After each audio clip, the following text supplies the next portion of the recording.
สวัสดีค่ะ My Food Story EP ใหม่มาแล้ว EP นี้เราขอนำเสนอเมนูสเต็กอกไก่แซลซ่ามะม่วงค่ะด้วยความที่ช่วงนี้เป็นหน้ามะม่วงก็เลยไปลองหาเมนูมะม่วงมาให้เพื่อนๆลองทำกันนะคะวัตถุดิบและส่วนผสมเดี๋ยวเราจะลงไว้ให้ใต้คลิปค่ะไปลงมือทำกันมาเริ่มเตรียมอกไก่เพื่อเอาไปหมักทำสเต็กกันก่อนเลยนะคะอกไก่เราก็ต้องล้างให้สะอาดเลยถ้าอกไก่ของใครชิ้นใหญ่มากอาจจะผ่ากลางแล้วก็แผ่ออกมาเพื่อให้ชิ้นเนื้อบางลงก็ได้นะคะเวลาย่างจะได้สุกง่ายค่ะหรือใครจะย่างทั้งชิ้นเลยก็ได้นะคะแล้วก็หลังจากที่ผ่าชิ้นเนื้อเสร็จแล้วเนี่ยก็หาค้อนทุบหรือเราใช้สาก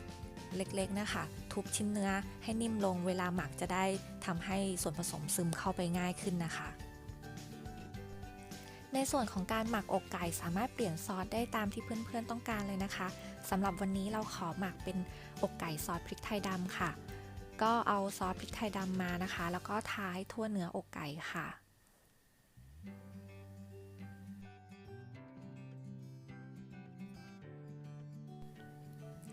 ใส่เกลือป่นลงไปเล็กน้อยค่ะ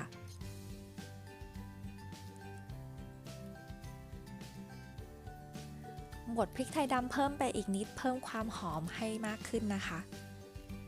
สำหรับคนที่รักสุขภาพอาจจะไม่หมักซอสอะไรเลยก็ได้นะคะอาจจะแค่เอาอกไก่ไปย่างกับ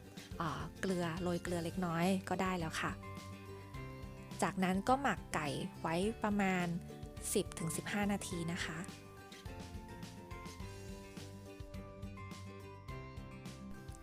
ระหว่างหมักไก่เราก็มาเตรียมส่วนผสมสำหรับการทำซาลซ่ามะม่วงกันค่ะเอาผักชีมาซอยให้ละเอียดเลยนะคะ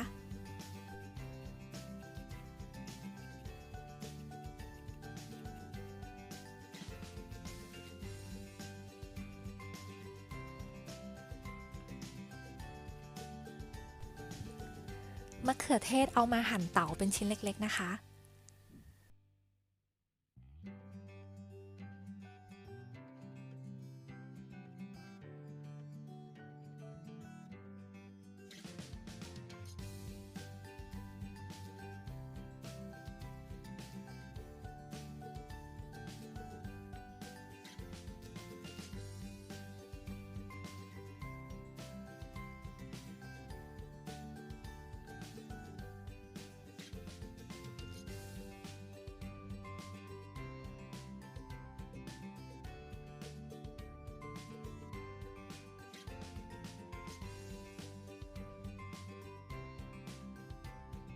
มะม่วงปอกเปลือกแล้วผ่ามาครึ่งลูกนะคะแล้วก็เอามาหั่นเต๋าเป็นชิ้นเล็กๆค่ะแนะนำเพื่อนๆให้ใช้มะม่วงน้ำดอกไม้สุกนะคะเพราะว่าตัวเนื้อของมะม่วงน้ำดอกไม้เนี่ยจะมีทั้งความหวานและความหอมเนี่ยในตัวอยู่มากดังนั้นพอเวลาเราเอามาผสมทำตัวแซลซ่าเนี่ยจะอร่อยมากๆเลยค่ะ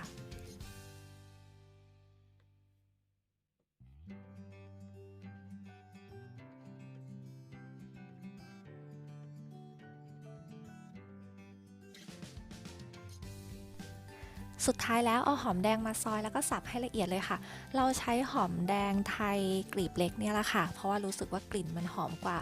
หอมแดงใหญ่ถ้าเพื่อนๆอยากจะลองเปลี่ยนเป็นหอมแดงใหญ่มาใช้แทนก็ลองดูนะคะ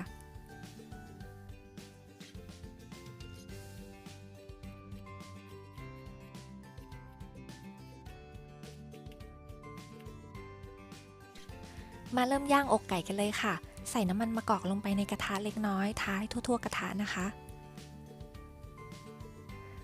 ถ้าเพื่อนๆมีกระทะย่างจะดีมากเลยค่ะแต่เราไม่มีก็เลยขอใช้กระทะนี้แทนใส่เนยลงไปเล็กน้อยค่ะจะไม่ใส่ก็ได้นะคะจากนั้นก็เอาสเต็กไก่ที่เราหมักไว้ใส่ลงไปในกระทะค่ะค่อยๆย่างไปด้วยไฟอ่อนถึงปานกลางค่ะพอพลิกด้านก็โรยเกลือลงไปเล็กน้อยนะคะเพราะด้วยความที่เราใช้กระทะแบนนะคะดังนั้นน้ำและก็น้ำมันเนี่ยก็เลยไหลมาท่วมอกไก่มากเกินไปเราเลยใช้วิธีการเทบางส่วนทิ้งไปค่ะเพื่อไม่ให้มันท่วมไก่มากเกินไปนะคะใกล้จะสุกได้ที่แล้วค่ะเดี๋ยวเราจะย่างด้วยไฟอ่อนไปอีกสักครู่นึงระหว่างนี้เราจะไปเตรียมตัวแซลซ่ามะม่วงรอไว้นะคะใส่หอมสับลงไปในชามผสมเลยค่ะ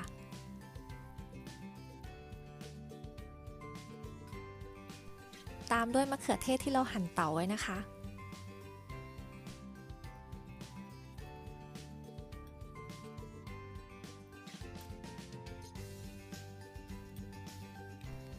มะม่วงน้ำดอกไม้สุกหั่นเต๋าเราจะใส่อัตราส่วนไว้ให้อีกทีดูใต้คลิปได้เลยค่ะจากนั้นใส่ผักชีลงไปค่ะ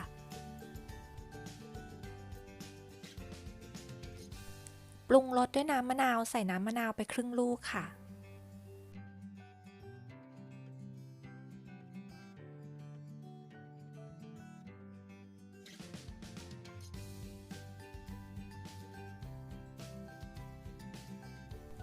แล้วก็ซอสพริกประมาณ2ช้อนค่ะ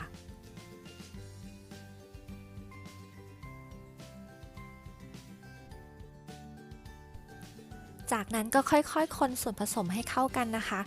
คนอย่างเบามือนะคะ เพราะว่าไม่งั้นเดี๋ยวมะม่วงจะเละค่ะ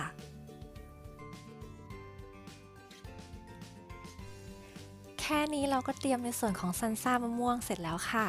เดี๋ยวเรากลับไปดูสเต็กไก่กันน่าจะสุกแล้วนะ โอเคกำลังสวยเลย งั้นเราไปตักเสิร์ฟกันเลยค่ะ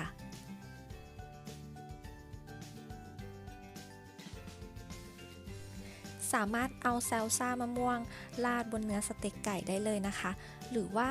ใครจะวางไว้เป็นเครื่องเคียงก็ได้ค่ะ อยากจะบอกเพื่อนๆว่าตัวเนื้อของแซลซ่ามะม่วงเนี่ยหอมมากๆเลยค่ะ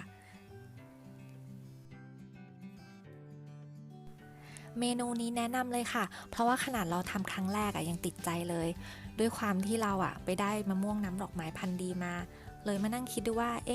มันจะมีเมนูอะไรบ้างนะที่เราสามารถทำได้นอกจากข้าวเหนียวมะม่วงหรือน้ำมะม่วงปั่น ก็เลยไปเจอสูตรนี้มาค่ะ เดี๋ยวเราจะใส่ลิงก์ไว้ให้ข้างล่างคลิปนะคะว่าที่เราไปเจอจากที่ไหนมาบ้าง ในส่วนของตัวเนื้อสเต็กไก่เนี่ยก็ใช้วิธีการหมักแบบง่ายๆค่ะเพราะว่าเราเองก็ไม่ค่อยได้ทานสเต็กเหมือนกันแต่จากที่ทำดูเราก็ว่าอร่อยนะทำเองก็ต้องชมตัวเองใช่ไหมล่ะส่วนตัวเนื้อแซลซ่ามะม่วงเนี่ยอยากบอกว่าเลิฟเลยจริงๆค่ะเพราะว่าทานแล้วสดชื่นมากๆค่ะเป็นเครื่องเคียงที่เข้ากับพวกเนื้อย่างหรือสเต็กเนี่ยได้ดีจริงๆนะเราคิดว่าอย่างนั้นยังไงถ้าเพื่อนๆชอบเมนูนี้เราก็ขอกำลังใจด้วยการกดไลค์แล้วก็กด Subscribe เพื่อติดตามเราใน EP ต่อๆไปด้วยนะคะสำหรับวันนี้สวัสดีค่ะ